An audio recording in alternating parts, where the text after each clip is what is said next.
réalité qui ne se mesure pas en productivité ou en profit, je vais être mais obligé en richesse d'en racheter intérieure. un autre.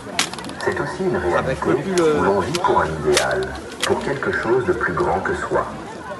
Et lorsque l'on touche à cette dimension, tout change. Nos souffrances prennent un sens, nos perceptions s'élargissent, et peu à peu, nous nous transformons. Mais chier, merde. Comme le disait Marcel Proust, j'aime nous pas ça que ça me accédons alors résiste. à un autre plan de l'existence. Et pourtant, combien d'entre nous prennent encore le temps de lever les yeux vers cette dimension plus vaste et profonde? Putain, tu veux pas le mettre L'homme dans moderne mon court sac, s'il te toujours plaît? après plus de travail, plus d'argent. Ah bah tant pis, hein, de toute façon, il n'y a pas le choix. Hein. Jamais. Son esprit est saturé Ah bah là, de je bruit. comprends pas, là. Il est captif des Bah machines, tu le mets dans la il poche exige centrale, de la toujours grosse poche. plus, sans jamais Bon, lui bah, je vais laisser être obligé de le l'espace foutre en l'air, hein. questionner ce qu'il fait, ni pourquoi il le fait. Là, ça Dans descend. cette course Il n'y a effrénée, plus que là, alors. il se détache progressivement des principes qui donnent du sens à son existence. Et peu à peu, son monde intérieur s'appauvrit, laissant place à un dingue, vide ça, hein. profond. Le psychologue américain Stephen Putain James de Bartlett putain de putain. met en lumière cette souffrance J'aime pas que ça me résiste, hein. qui imprègne notre époque et qui érode peu à peu l'homme moderne. C'est la première fois que je vois ça. Alors attends, on va l'ouvrir de l'autre côté. Il Là, explique attention, que beaucoup de ceux qui tout sont va piégés redescendre. dans ce monde Attention, auto-imposé de travail stérile et de poursuites triviales sont malheureux. Malheureux au point de sombrer dans la dépression clinique. Il ajoute. Certains ne parviennent pas à maintenir leur élan vide de sens vers le travail et la consommation et finissent par s'effondrer sous la fatigue, le désespoir et une désillusion perplexe. Ce sont les victimes les plus évidentes d'une éthique du travail et d'une consommation devenue folle. Les personnes qui souffrent d'une perte de contact avec les principes qui donnent du sens à leur existence sont touchées par ce que les penseurs médiévaux appelaient l'acédie. L'acédie est un état de fatigue de l'âme, où la réalité ne se révèle plus que sous un prisme banal, terne et sans relief. Quand cet état s'installe, les idéaux s'effacent, les aspirations s'amenuisent, et l'on cesse d'envisager la possibilité d'un dépassement personnel.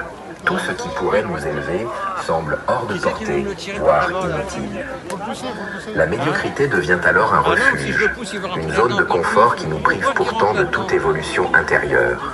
Mais cette prison est invisible. On ne l'aperçoit pas toujours, et c'est ce qui la rend si redoutable. Rester enfermé dans cette prison, c'est renoncer à soi-même, à son potentiel, à cette part de nous qui aspire à plus grand, plus beau, plus vrai. Stephen James Bartlett va encore plus loin en affirmant que la médiocrité n'est pas seulement un état, mais une véritable maladie, une forme de dégénérescence psychologique qui affaiblit aussi bien l'individu que la société dans son ensemble. Il explique que la médiocrité est caractérisée par des traits qui entravent ceux qui les possèdent, des traits qui bloquent le développement individuel et social en limitant ce dont les individus peuvent prendre conscience et donc apprécier et cultiver. Ces traits sont des œillères, des contraintes et des chaînes qui enferment ceux qui les possèdent dans une expérience partielle et appauvrie de la réalité. En même temps, ce sont des traits qui freinent le développement psychologique humain et tout ce que cela implique, y compris le développement social, politique et, peut-être plus significativement, le développement moral humain. Ils entravent le progrès des individus comme celui des sociétés. Aujourd'hui, l'individualité s'efface peu à peu et au lieu de se développer, l'homme se fond dans la masse. Ce phénomène ne s'est pas produit par hasard, mais résulte d'un long processus qui a conduit à un nivellement par le bas en favorisant trois types de médiocrité. La médiocrité intellectuelle, émotionnelle et morale. Le nivellement par le bas désigne un processus où l'on réduit progressivement les exigences, les standards et les qualités d'un domaine donné afin de les rendre plus accessibles ou uniformes, souvent au détriment de l'excellence. L'individu intellectuellement médiocre ne s'intéresse pas à l'apprentissage, ne cherche pas à développer son esprit ni à élargir ses horizons. Il se contente du prêt-à-penser, adopte les opinions dominantes sans jamais les questionner. Stephen James a besoin d'une stimulation constante de l'extérieur pour se sentir bien, car elle ne trouve pas en elle-même de quoi nourrir son esprit et son cœur. Ce phénomène s'accentue dans notre société moderne, où les sources de divertissement hautement stimulantes sont accessibles en permanence. La médiocrité morale se manifeste par un manque d'autonomie et d'indépendance dans les choix éthiques et moraux. Une personne moralement médiocre suit sans réfléchir les normes et valeurs imposées par la société, sans jamais oser les remettre en question. Ce qui caractérise un individu moralement médiocre, c'est son absence de courage. Il ne possède pas la force intérieure nécessaire pour défendre ses convictions, même lorsque celles-ci vont à l'encontre de l'opinion générale. Comme le souligne Stephen James Bartlett, la caractéristique essentielle de la médiocrité morale est l'absence de courage et le manque d'une volonté de se tenir seul.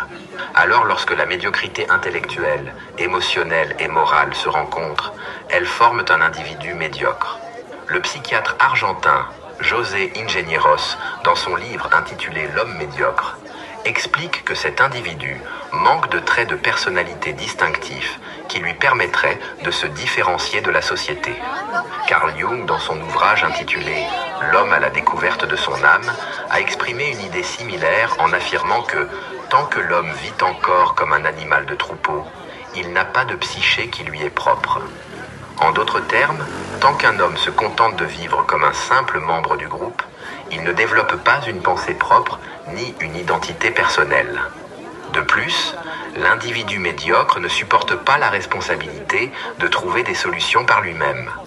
C'est ce que le philosophe espagnol José Ortega y Gasset décrit dans son ouvrage intitulé « La révolte des masses ». Il écrit « Pour le médiocre, vivre, c'est s'abandonner à l'unanimité, permettre aux coutumes, préjugés, pratiques et sujets de préoccupation de s'intérioriser. Sous l'indifférence apparente et le manque d'implication du médiocre, il y a toujours une peur secrète d'avoir à prendre des décisions par lui-même. Il se dissolve dans la multitude. Lorsqu'un individu choisit de se fondre dans la masse, il renonce à affirmer sa propre identité. Plutôt que de reconnaître cette perte, il se convainc que l'appartenance au groupe est une force et que la conformité est une forme de supériorité. Ainsi, les individus médiocres justifient leur état en valorisant la masse à laquelle ils appartiennent. Carl Jung, dans son essai intitulé « Dialectique du moi et de l'inconscient », trouvé dans le volume 7 de ses œuvres complètes, explique comment la société elle-même alimente ce phénomène en récompensant ceux qui suivent les normes collectives et en marginalisant ceux qui cherchent à se distinguer. Il écrit « La société, en mettant automatiquement en avant toutes les qualités collectives chez ses membres, favorise la médiocrité, tout ce qui s'installe dans une existence facile et irresponsable. L'individualité sera inévitablement poussée contre le mur. » Le philosophe Friedrich Nietzsche a décrit l'orgueil des médiocres comme l'arrogance personnelle de l'auto-adoration des médiocres. Autrement dit, les individus médiocres se complaisent dans leurs conditions et se persuadent de leur propre valeur, malgré l'absence d'efforts pour s'élever intellectuellement, émotionnellement ou moralement. Cet orgueil collectif engendre un phénomène dangereux. L'envie, l'hostilité et le ressentiment envers ceux qui cherchent à s'extraire de la médiocrité. Le prix Nobel de physiologie Charles Richet l'expliquait dans son ouvrage intitulé « L'homme stupide ». Il explique que plus les masses sont stupides et médiocres, plus elles persécutent impitoyablement ceux qui ont la naïveté de vouloir atténuer leur médiocrité et leur stupidité. Cette hostilité décourage ceux qui aspirent à se distinguer, car la crainte d'être rejeté ou attaqué les incite à rentrer dans le rang. Progressivement, cette pression sociale efface les différences et uniformise les comportements, entraînant la société vers une médiocratie, un système où la médiocrité devient la norme et se perpétue d'elle-même. Dans une telle société, toute tentative de sortir du lot est perçue comme une menace. La médiocrité se propage comme un courant dominant, poussant chacun à rester dans la moyenne pour éviter d'être marginalisé. Carl Jung illustrait cette dynamique en expliquant que la masse agit comme un poids qui empêche tout individuel. Pour Jung, chaque homme s'accroche à l'autre et l'entraîne avec lui. Pour échapper à la médiocrité, il faut vaincre la peur du ridicule et du jugement des autres. Tant qu'une personne craint d'être critiquée ou moquée, elle se limite elle-même et ne pourra pas exploiter son plein potentiel.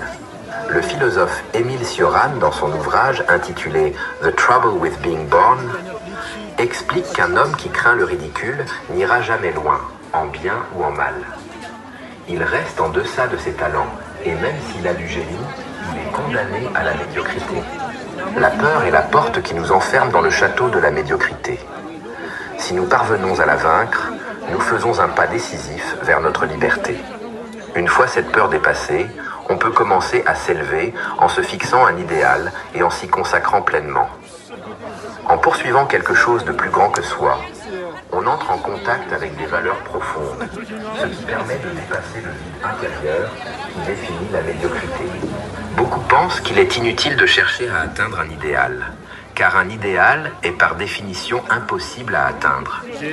Carl Jung répond à cette objection en expliquant que l'importance d'un idéal ne réside pas dans sa réalisation, mais dans la direction qu'il donne à notre vie. Nous arrivons à la fin de cet épisode. J'espère que ce moment passé ensemble vous a offert des perspectives enrichissantes et des éléments de réflexion précieux. Prenez soin de vous et on se retrouve très bientôt.